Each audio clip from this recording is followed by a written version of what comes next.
Yo, what up, everybody? Today we're talking about how do you know when to use tangent.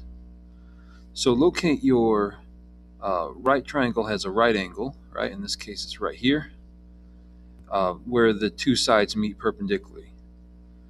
And if you know one of those two sides, the two sides that make up the right triangle, the right angle, if you know one of them, and you know one of the other angles besides the right angle, then you can use tangent.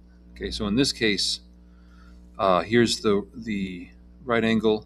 We know one of the other angles, and we know one of the sides that make up the right angle. So tangent can help us find the other side.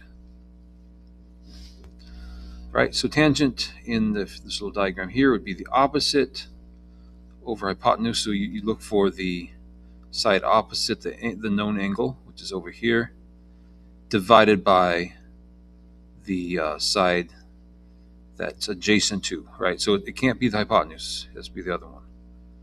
And that would give us tangent.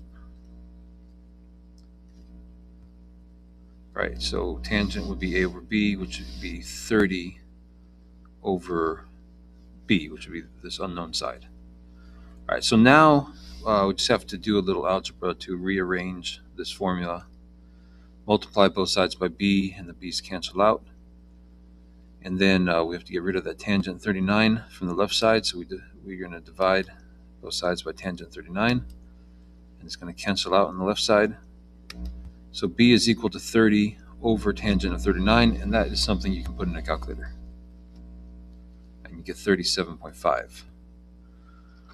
All right, so that's how you use tangent to find a missing side.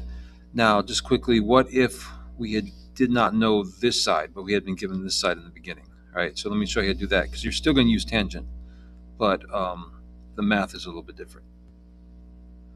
So in this case, you're going to put the unknown side on top of the fraction because it's opposite to the angle. And then this known side on the bottom because it's adjacent to the angle. So it looks like this when you set up the tangent.